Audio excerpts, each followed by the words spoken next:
Welcome to Three Peas in a Pod, a podcast about purpose, pathways, and perspectives. And today with me in our first podcast of 2021 is Kathy Townsend. And Kathy and I want to talk a little bit about, again, what is this podcast about? What do we think we're going to do this year? And thank you for listening. And that we absolutely value your time and that you're listening. And we would love to hear feedback. We'd love for you to subscribe to this podcast. We'd love to hear what you think about this podcast. And to go to lenoradiane.com and get registered on the email list, because we can help you be reminded also about what's coming out, or if we're going to skip a week, because we did take a couple weeks off, didn't we, Kathy, during the holiday break? We did enjoy the holidays, and we did. But Happy New Year, and we're glad to be back. Yeah.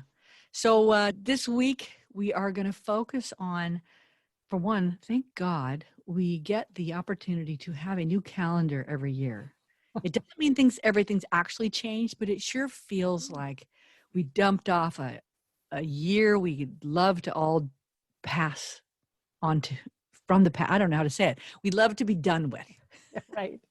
Even though actually I had some really good things happen this year, and then it was this bizarro, what the heck else could go on, you know? Mm-hmm. Yeah, you don't want to ask that question sometimes. You might get an answer. Yeah. So it's 2021. Clearly, we don't know what's all going to happen this year. So I've been pondering this stuff myself, and I thought, let's do an episode on, or just call it, Outgrow the Problem. I think so many times I have wanted life to just move the problems out of my way. I want a clear path, get out of my way. And the problems don't necessarily move. Sometimes they seem to just jump in front of you. And I think more than ever, I've thought one of the purposes in life is to get stronger, period. So I'm focusing this year partly on what else can I do to outgrow the problem, to get stronger than what I'm facing. That's good, because we're always going to have problems, aren't we? They come and go.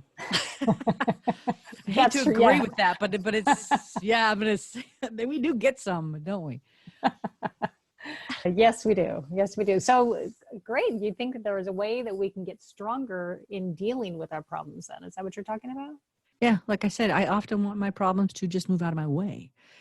You know, when you think of a toddler or when little kids and they want their toy and they can't get to it, so they just fuss and they stand in front of whatever is hindering them and cry, and they throw a fit until somebody moves the problem out of their way and hands them their toy or whatever it is they're trying to get.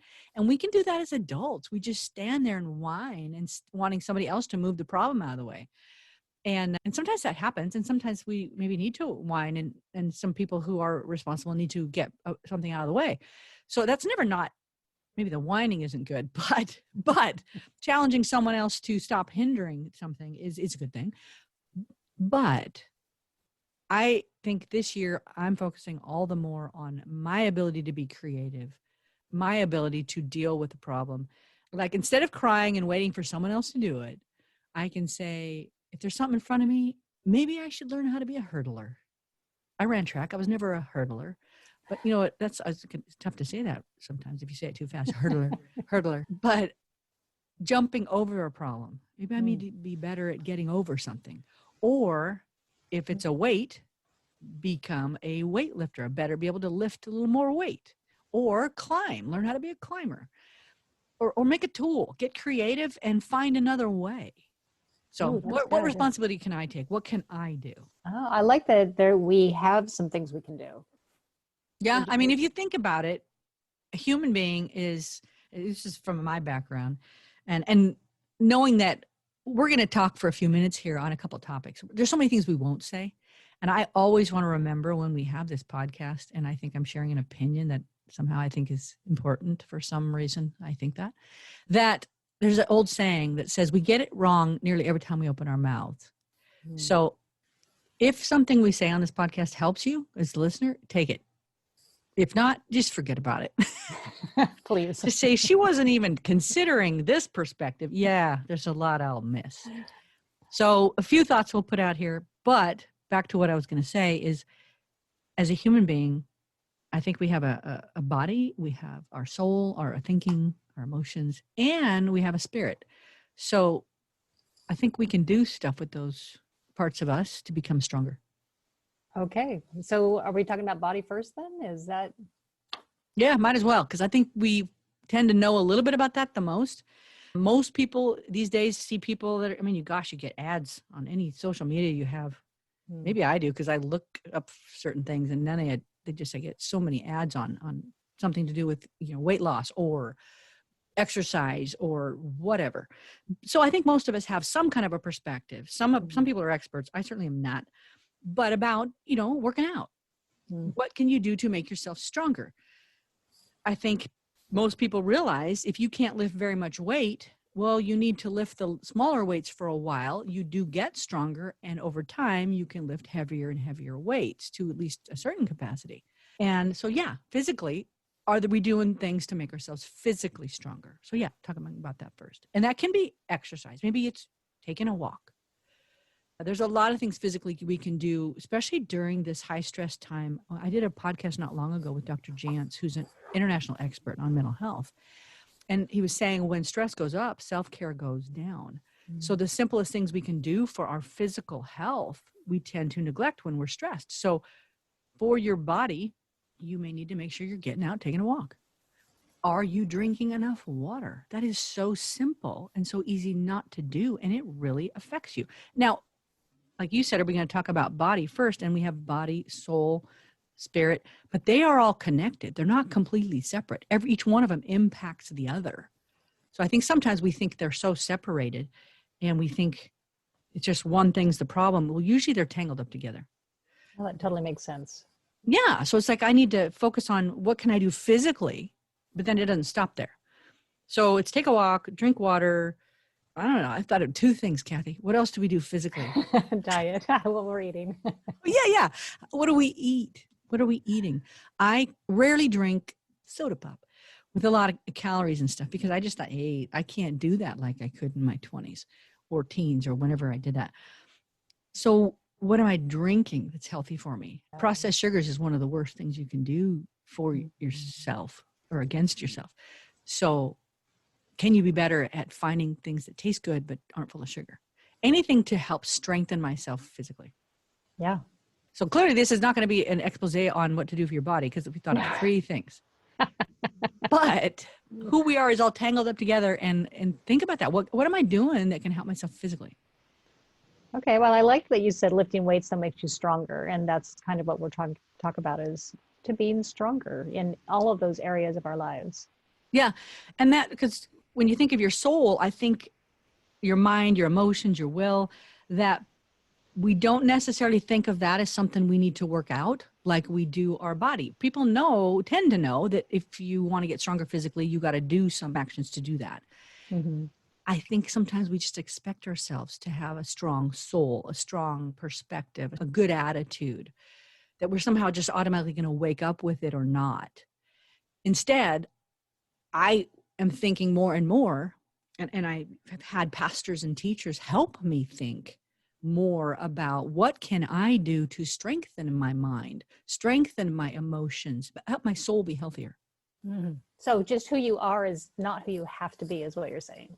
I mean, yeah, well, and you want to like who you are as far as the being, your personality, some really cool things. It's innately you and uniquely you, but I can change my attitude. I can get a different perspective. I can approach things in ways I'd never thought of before.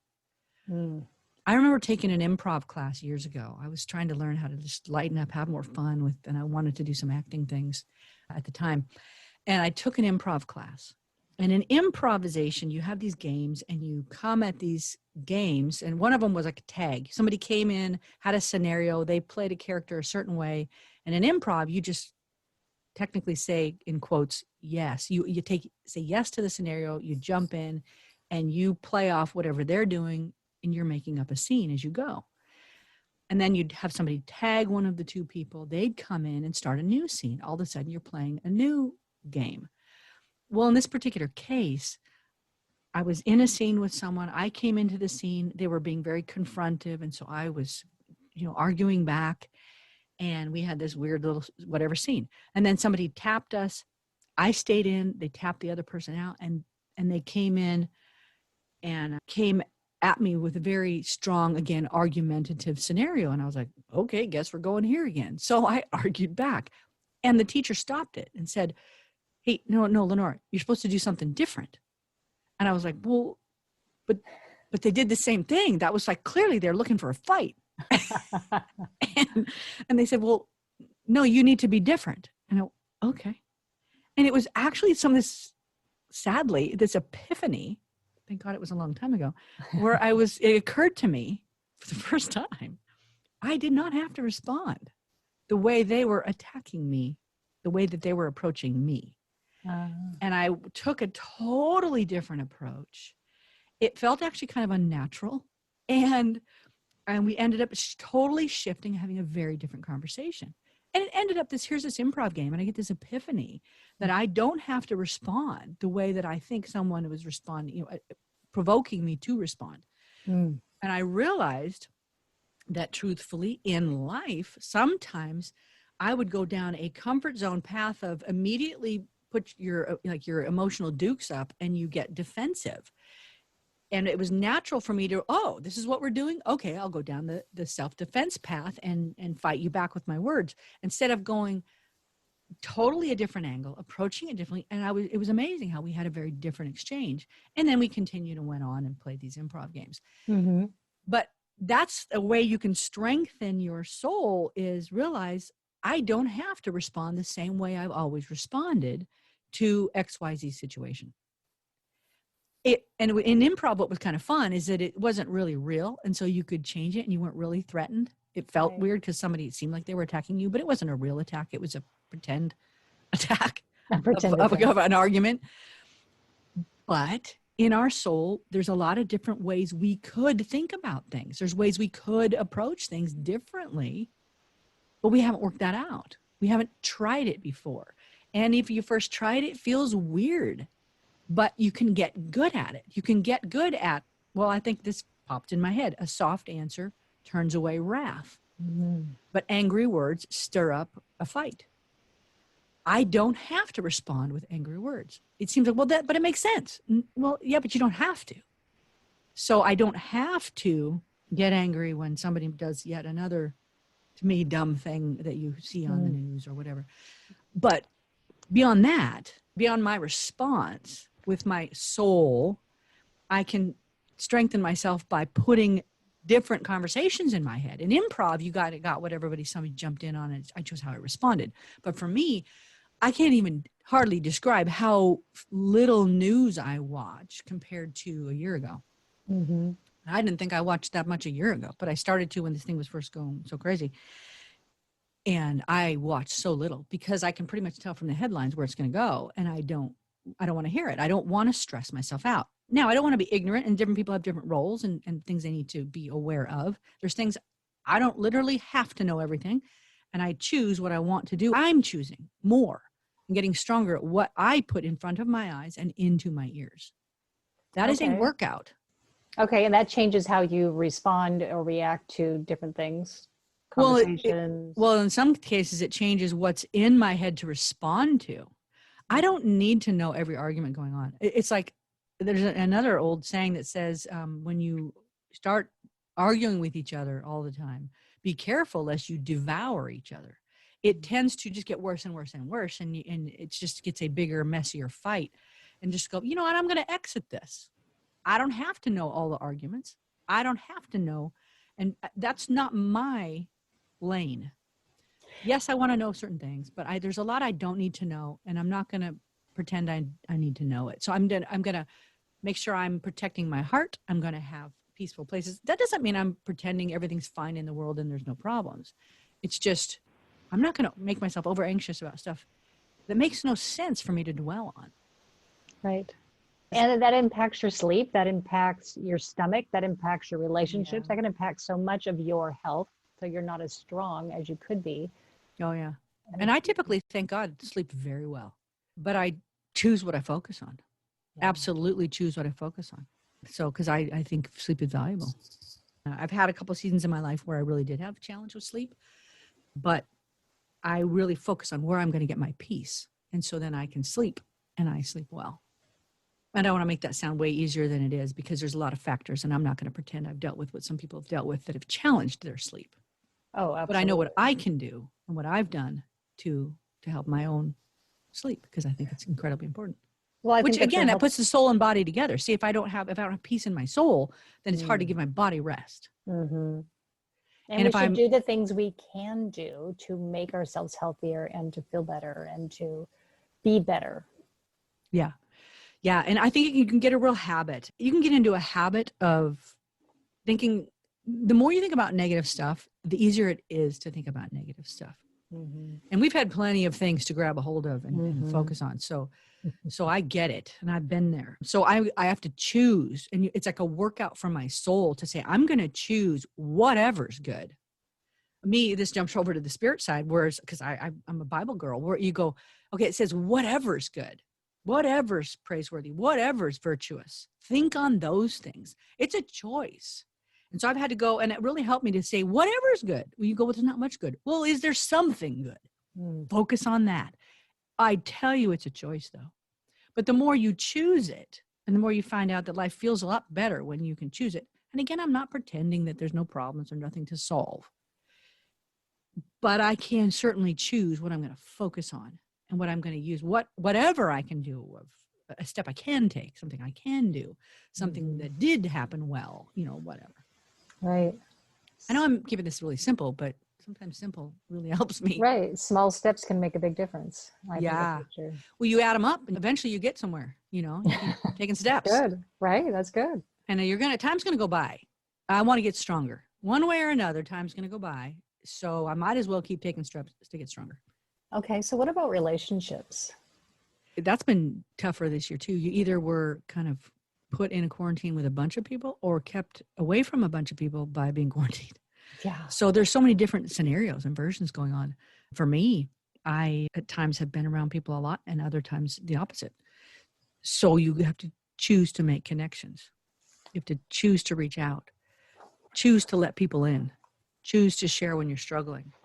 It's a workout to sometimes humble myself and ask for help when I've needed it, or be the encourager when I didn't think I had something great to say, but say it anyway. Say something kind to somebody. So strengthening your soul is partly building partnerships, building relationships, strengthening the friendships you do have, rebuilding something, whatever. And then if you've got a lot of people around you, then it's, how do you get along better? How do you communicate better what you need and what you don't need? Right now, I don't need you to fix me. Right now, I need you just to listen. But tell somebody the expectations rather than expect them to read your mind. So any of those things are strengthening your soul, and it affects your physicality, affects, again, we're all tangled up, spirit, soul, and body. I hope this is making sense. I'm just touching on stuff. Yeah, no, I think it's good. So you said something about earlier when we were talking, something about rudder on your ship. Oh, yeah. You and I were talking before the podcast actually recorded. It's a favorite, gosh, what do you call it? A favorite story? A favorite analogy that has become to mean a tremendous amount to me. And that's from, actually, it's again, a Bible thing, James chapter 3. It talks about a rudder on a ship. A rudder's small, and it can direct a really big ship. Or a bit in a horse's mouth, the bit, the thing you put in there, can steer the whole body of the horse. It's a very weighty animal. And that little thing steers it, just like a rudder steers a ship. And it says that our words, our tongue, is like the rudder on a ship. So I think our words are more powerful than we give them credit many times. What we say to ourselves, what we're saying over and over, has an enormous impact on our life. Humans are the only ones who have a full language. Certainly some animals have a certain ability to connect and a certain communication ability, but nothing like what we have with our words. And it says if you will use your words, choose your words, and it does a very powerful thing in steering your life, steering the health of your soul. Certainly you affect your own expectations. I think science is catching up to what has been said for centuries scripturally, is that life and death are in the power of the tongue. If you're always speaking death, if you're always speaking misery and always speaking the worst, you're going to really lower your own expectations. You're going to not make yourself feel very good. And it's amazing how saying a bunch of encouraging things can encourage your heart and your mind in surprising ways. So you're talking about not just words to other people, but words to yourself. Yeah, self-talk's a big deal. Of course, that's a lot of internal quiet stuff we don't realize, only we're hearing it. But boy, it's a workout to keep choosing the right ones. Again, it's not about being Pollyanna and pretending there's no problems. It's choosing a path in a storm.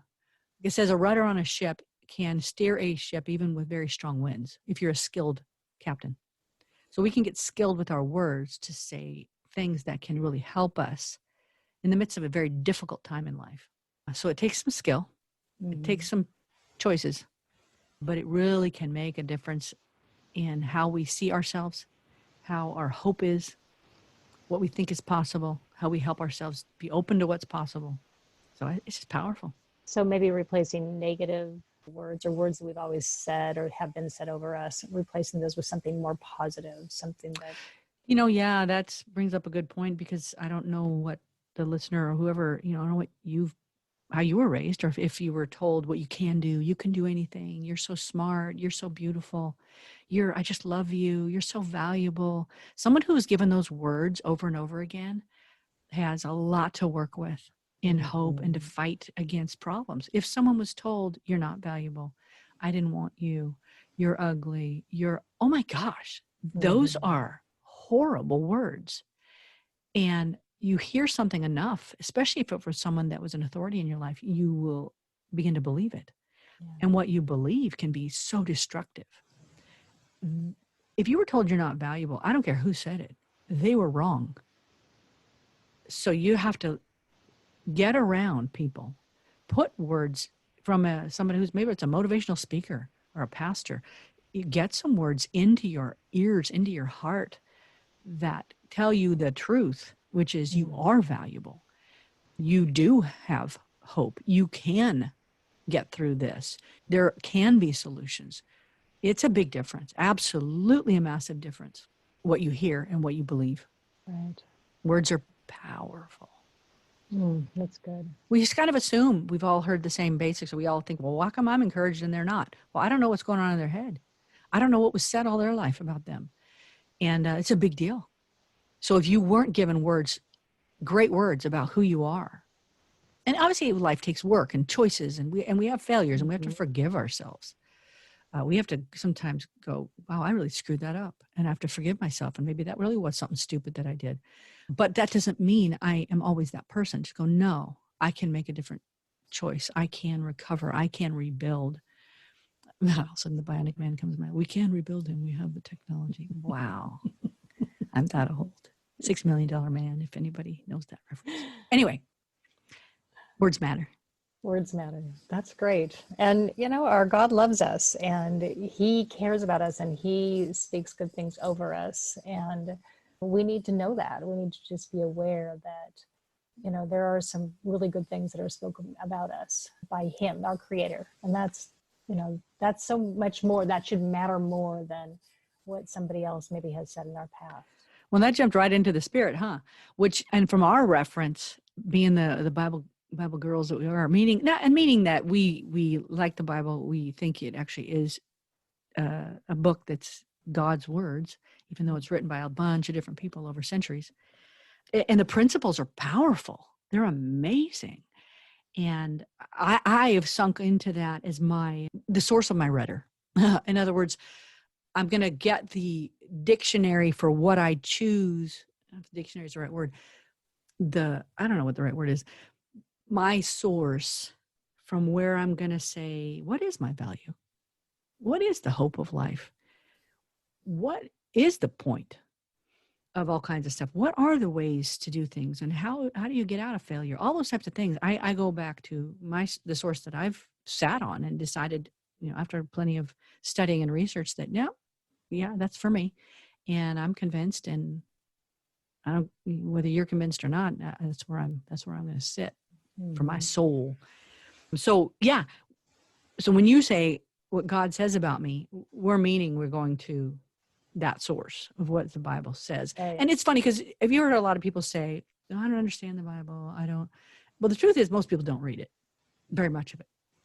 So it's like, well, at least when I've had conversations with a lot of people, is the truth is they don't read it very much because there's so many stories and so many things I know and go, well, you don't have any idea what I'm referencing. And I'm not saying there's something wrong because you don't, but it's funny if someone says that the Bible doesn't make sense or there's so many things that, whatever they say. If I talk to them at all, most of them have read very little.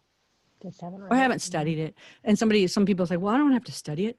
Well, if you wanted to become a doctor, you got to study it. If you want to be a scientist, you better study. If you're going to be an engineer, there's some things you got to learn. I think your life is more valuable than your occupation. And for me, that's my main source of where I'm going to get the definitions of life for me. Right. Hearing about it from our Creator. Yeah, even if you make your whole focus some of the story of Jesus and watch him like you're watching a movie. Keep rereading in the book. Reread the book of John a bunch of times, or some of the New Testament books, and you'll find that he's saying, "Hey, if you've seen me, then you've seen what God's like. So then just study Jesus. There you go. Just read that. Read the book of John over and over, and go, oh wow, God must really be straightforward and honest and not afraid of people and powerful." You go, oh, well, I want that. I want that kind of freedom. So created after him. I mean, in his that's image. what it says, but it says he's the one we got to go to as the source and say, you know what? We all have weaknesses. We all have weaknesses. But he says we can actually learn to enjoy weaknesses, which I thought, what the heck? You can take pleasure in weaknesses if you recognize that's an opportunity to plug in to the partner who's intended for you, which is God. And he wants to help you out. And he's powerful and he can pick you up. If you fell down, he can help fix things, all that kind of stuff. So these are big topics. But we have a spirit, we have a soul, we have a body, and we can get stronger this year.